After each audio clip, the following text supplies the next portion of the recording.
Buenos dias, Gunners Collective. Back at it? You already know. Ba-da-ba-ba-ba-ba-ba.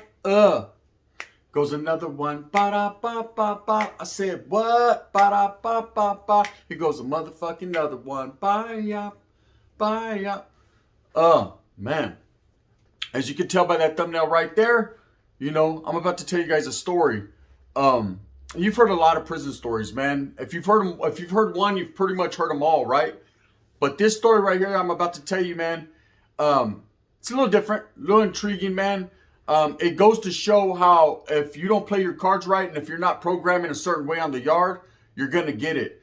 Now, for those of you that are expecting me to be all crazy and funny today, I'm not feeling good, gente. I'm not feeling great at all. In fact, I got an appointment, with the doctors. Just not feeling the best of health right now. It just is what it is. Sometimes you just feel great and you're just all crazy.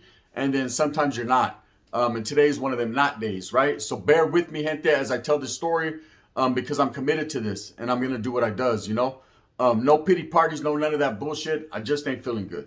Now, guard! Fuck you. That's how I feel when I'm not feeling good. Now, let's get into it. When you go to prison, man, you expect hardships. You expect, every day to be different. Anyone who's done time, they expect that. You expect the yard could go off at any time.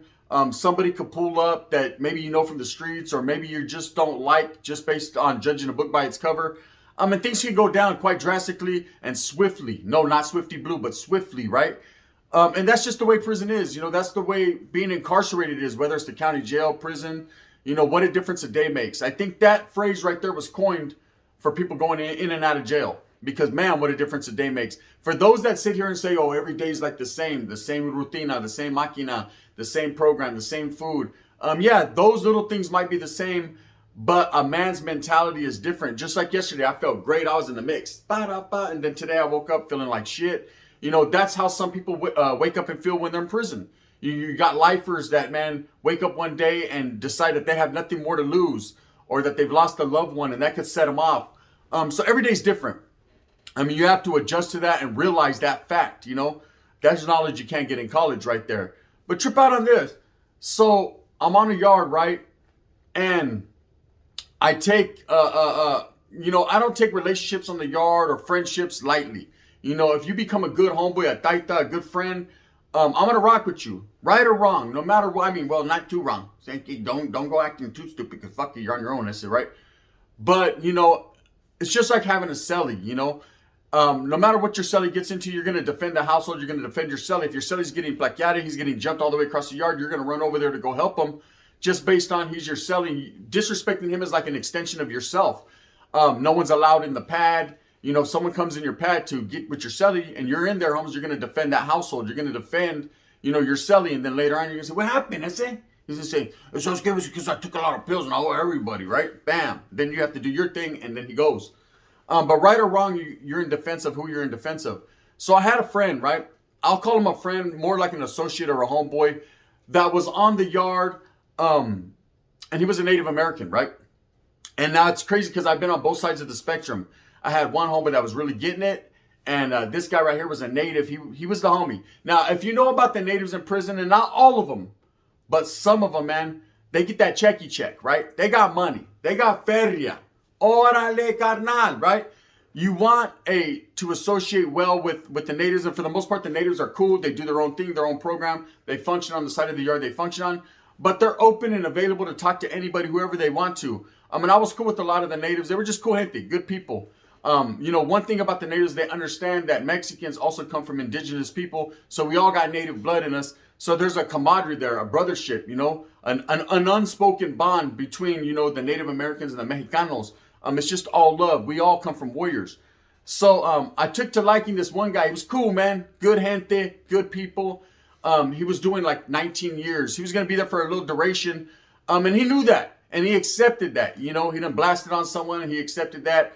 They can't walk no more. They walk like this, right? He did what he had to do. So he was a righteous dude. This was a general population yard. Everybody was in the mix doing their thing. Well, what I didn't realize was he had come from a tribe, or he comes from a people that got an extensive amount of money. So he received a check every month, okay? And the check he received was about 17 thou wow. I know the motherfuckers get a lot of money, right?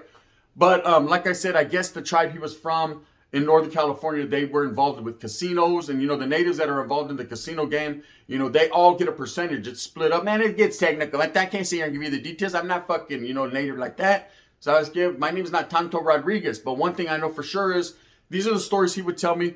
And I seen it. He got a nice little check, right? So he would get about 17 racks a month. I mean, he was incarcerated. So he had his carnala. He had his sister dealing with his finances on the streets. You know, he told me he owed several homes, several vehicles. And I didn't take him as a liar, man. It just was what it was. It wasn't like, hey, I got the new Lambo. It was just like, hey, I fucking had my sister buy me another car. I said, for reals? You know what I mean? By the time you get out, there's going to be fucking spaceships. He said, and I'll have her buy one of those too. You know, he had money like that. His money was long. Now, everybody on the yard and prisons know. Everybody that's hustling, that's trying to get it, that's in the game. Because there is a game in prison, you know. Whether you involve yourself in it or your group is involved in it, that's totally up to you, right? You might get put in a position to run that yard and to dictate that program, and then you got to roll with the punches. But anyways, this man, anyone knows that the natives, man, the ones that have money, those are the best clientele. Those are the best customers because they got it like that. You know, when you got it like that, everybody knows. Everybody's all up in everybody's Kool-Aid, all their finances. So you see that vato right there? That vato right there. Yep, the longer the hair, the more the money they got. Is that right? I think that's a myth. Whatever the case may be, that vato right there got long money. We have to figure out how to get his long money over here into our pile of short money. You know what I mean? So we can medium it out. Straight up. That's just how it is. And this guy was a great customer to a lot of people. Okay, he didn't just deal with one faction on the yard. He dealt with a little bit of everyone. North, South, Africano brothers, you know, the blacks, the woods. Okay, brother, the woods. He dealt with a lot of people because his money was so long and strong, everybody wanted to be in his pockets, right? So this guy would get the front, the plug. I mean, he had everything. Well, what happened was he was going through some shit, you know, with his old lady or whoever it may be. He was going through some different changes, and he started to change. His attitude started to change. He started to frequent the yard less. This was a 3 yard, right? He started to frequent the yard less. He started to not go to the powwows and to the, you know, the different things that the natives did, their ceremonies and their circles. He just stopped showing up. He kind of like turned into a hybrid hermit, right? Where he would just every once in a while come out to refuel, but he would just stay in his cell and do his time. Now, I don't know the details into the politics of the natives. If you have to show face, if you have to be out there and rock like that, they don't really have politics as far as gang related. They're more about their people and about, you know, their religion and what they got going on. So they can come and go as they please. The natives always had cool little jobs. And like I said, everybody was cool with them. But I started to notice like, damn, the homie don't come to the yard anymore. We can't have conversations or I don't see him at the job. You know, we worked in the kitchen. I don't see him anymore. It's like this vato just decided to say, fuck everyone and anything. I got money and I'm going to keep it to myself. But he actually wasn't. What he was doing is he found himself in the age-old thing of indulging in a lot of hard drugs, right? Now, that's a no-no in prison. There's 2 big no-nos, right? And I don't know if people have told you. I know there's a lot of prison channels, but the biggest no-no is the drug game, right? If you start to overindulge, if you start to be involved in that, you know, it's just like on the calles. You'll start crashing, right? You'll start losing everything you have. Next thing you know, you don't have a TV in your cell, and your cell is like, fuck, eh? You've been down for 20 what years, and you don't got a fucking tubo, right? I'm trying to see boob tubes, not boobs on the tube. And that's just how it is. And then, you know, another one is gambling. You know, gambling in excess can get you caught up, whether you're on the streets or in prison. But in prison especially because, hey, when you owe people, you know, they need that money. And they're going to pull some out of their asshole and get to slicing. So, as you see by the thumbnail, here we go. So this guy started to overindulge in narcotics, man. He started to overindulge in hard drugs. He was getting spun out. He was getting anything. Now, where he got into the wreck was, it's not that he couldn't afford it. This vato could over afford it, right? He had a whole lot of bread. Like I said, 17 gigas every motherfucking month. You know, his shit was stacked up. But he started to step on other people's toes. Now, one thing about the yard is if you have the money or you have the product, you're the man. Either way, right?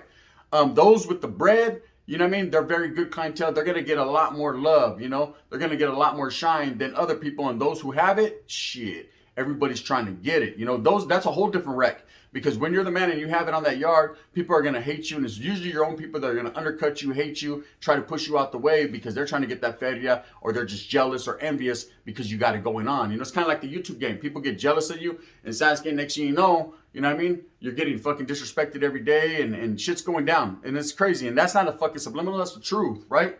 It's just fucked up, but it's the way it is. You got to roll with the punches. That's it. Can't let it get to you. Now, this guy was overindulging, so he was stepping on a lot of people's toes, meaning he was buying up all the product. Anytime anything hit on that yard, everyone would come to him because they knew he always took a little taste. He got his little sampler platter, right? He always wanted a piece. Well, this vato wasn't going out like this. This vato wanted all the pieces, for those of you that know what I mean in a black fashion, right? He wanted everything, and he started to buy up everything, and there was a lot of other dope fiends on the yard, people that were really strung out, that got those men, that were having issues with that.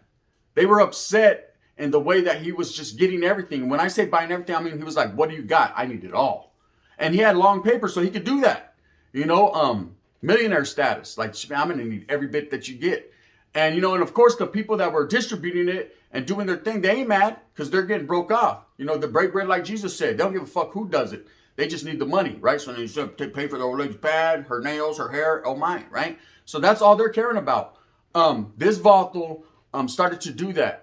And as there started to be whispers, I started to hear his name be whispered, you know. And when I'm from a whole different group, a different faction, a different ramfla, right? Different gente, you know, the norteños, your guys' business shouldn't become our business. Of course, we're putting fillers out there. We got people watching everybody, doing counts, you know, tripping out on the targets on the yard, doing their thing, right? Normal. The normality of it's crazy, right?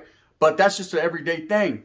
And we're starting to hear whispers about another group, you know, that starts to become like, wow, you know, they're loose. It's very loose on the yard. Like I said, everybody knows everybody's business. You're going to know if the vato took a caca this morning, there was extra corn in it. It's just how it is. So I started to hear the whispers about this guy, man. People were tripping on him. You know, they were really contemplating doing something ugly to him, doing something bad to him. So I remember one day he comes to the yard and I get at him. I'm like, what's good, bro? And he looks all cagapado. His fucking eyes are all sunken in worse than mine are, right? He's just all toe back. And I'm like, damn, bro, are you all right? And he's like, yeah, I'm going through some shit with my lady and my kids. You know, one of my older kids, man, turned her back on me. And, you know, that's how it is. That's how it is in the game, man. When you have older children that you weren't necessarily there for, or they feel that you're not there for them, they're going to fucking act a certain way. But it all comes back in the end, boomerang status, and they'll get back with the program, right? So that's the way this vato was feeling.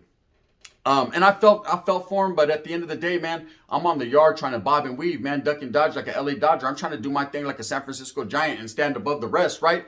So I couldn't really let his problems be my problems. Because one thing about people, like I said in the beginning of the spill, if he's your friend, you know, you're going to rock with him right or wrong. But in this situation, he was using that as a tool, a mechanism to cope, a coping mechanism, right? And one thing about me, man, when I was on those yards, man, I never indulged in hard drugs. My people were not allowed to. Some did on the undercovers, man. I'm not going to sit here and say it wasn't happening. It was, but it was better left unsaid. If you don't see it, you ain't got to be it, right? My name's Bennett, and I ain't up in it. One thing that was taught to me is that's only a wreck. That's a serious wreck while incarcerated, getting involved in the hard drug game, one way or the other. Anyways, he was involved up to his kneecaps, right? But like I said, he had the bread to do that. But other people were jealous. They were envious because they went and had to, I'm fucking sick, man. Right? Vatos were sick on that yada. And this vato was buying it, and he was telling me he was flushing shit. He was getting so high, he was spilling it everywhere. His celly was happy. His celly was like, oh, they were in that motherfucker doing a powwow, right? They were in there happy. Natives getting it. But at the same time, you will have to go to that yard one day. You will have to answer, you know, for your discretions. You will have to answer for what you're doing. So, of course, I noticed a lot of his people getting at him. They were having a junta. For those of you that don't know what junta is, refer to the Gunner Handbook. A junta is a group gathering, right, amongst your people, you know, to figure shit out. So they're having juntas or meetings or whatever you want to call it, whatever spin you put on it, right? Guard! Fuck you. Again, I'm not feeling good. So anyways, they're having their little powwow, and I started to notice, you know, he becomes outcasted. He's no longer loved the way he was or respected, you know? And that goes to show you, gente, was he truly respected for his mannerisms and the man he was and how he carried himself? Or was he as respected because of all the money he had and all the shit he would bring out for his homies? You know, canteen, cosmetics, things of that nature. You know, he was one of those ones that had it like that. So, of course, everybody wanted to be real close to him. Now, all of a sudden, when he's in trouble and he really needs someone to help him and he really needs guidance, right?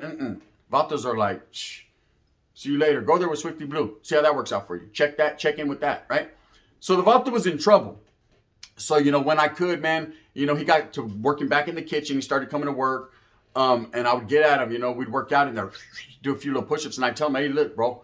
I said, man, it's all good, man. Don't let out there affect in here, because in here will make sure that you never get back out there, because you won't be alive, right? They'll kill your ass. But he wasn't really trying to hear me, though. He thought he had everything under control. And most drug addicts and most people that are going that route always think that they have it under control. They lie to themselves. Can't lie to me, I say. I see it. Sasuke, your fucking bag, your shit under your eyes is so puffy. Right there, you weigh 405 pounds one day, and the next day you're 160. Something's wrong. Something's horribly wrong, right?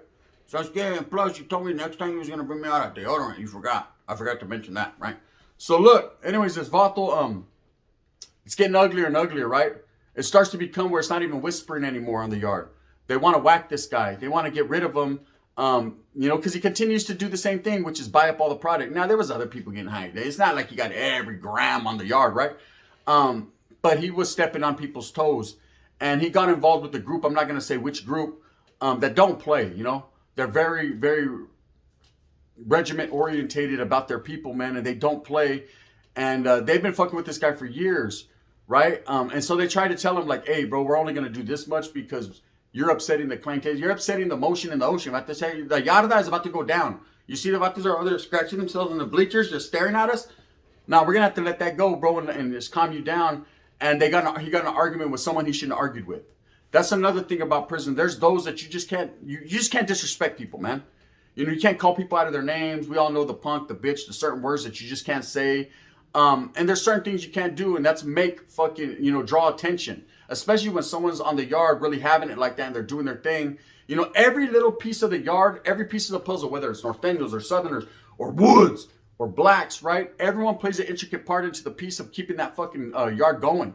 That's why sometimes, man, when there's an issue between, say, Blacks and Southsiders, it doesn't always go down like Pelican Bay style. A lot of it gets talked out. A lot of people will come and be like, hey, you know what? We're going to handle our own people. This was that, and beep, beep, beep, beep. A lot of shit can be spoken on and talked out, and they're hoping that a lot of shit can be talked out.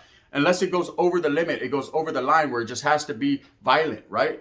For the most part, a lot of shit does every day. Right now, there's probably Vatos on the yard that are talking shit out. It gets talked out because nobody wants to fuck up their visits. Nobody wants to fuck up their cantina, their packages.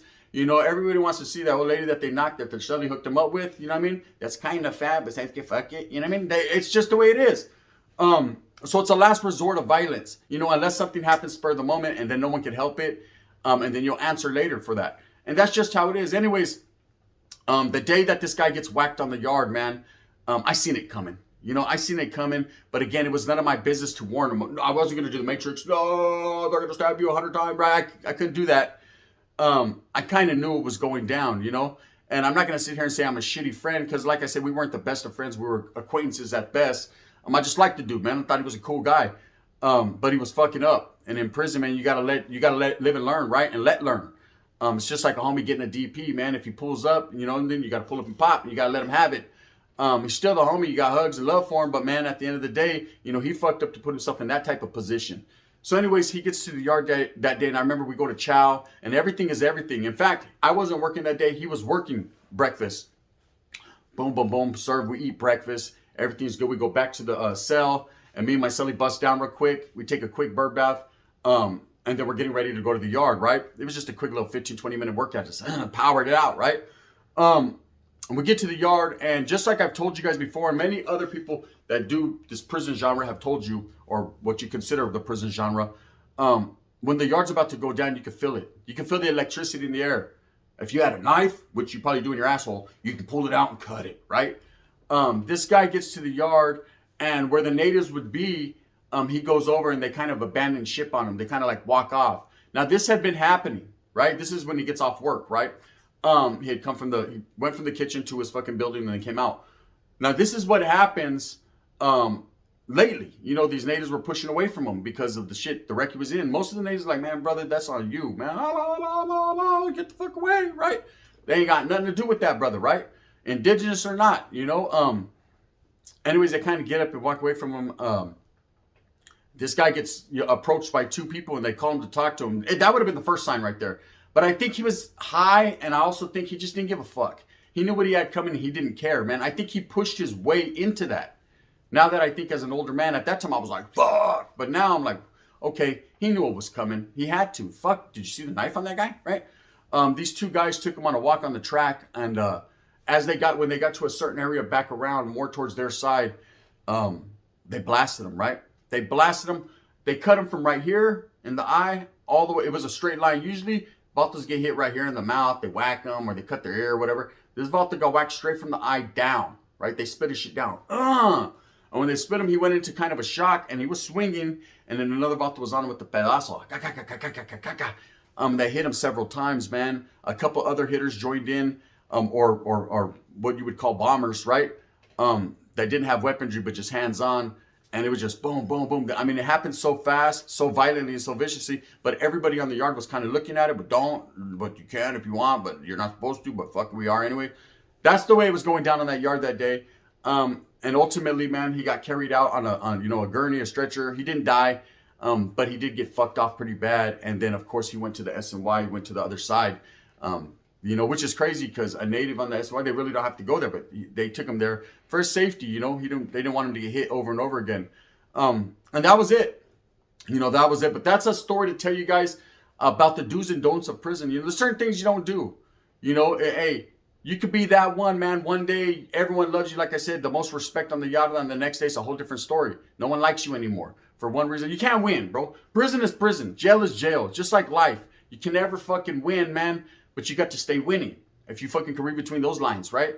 You got to keep trying. You can never give up. You can't stop. You can't let anyone push you into stopping. You have to keep programming. Anyways, with that being said, shout out to that native brother if ever sees it. He knows his name.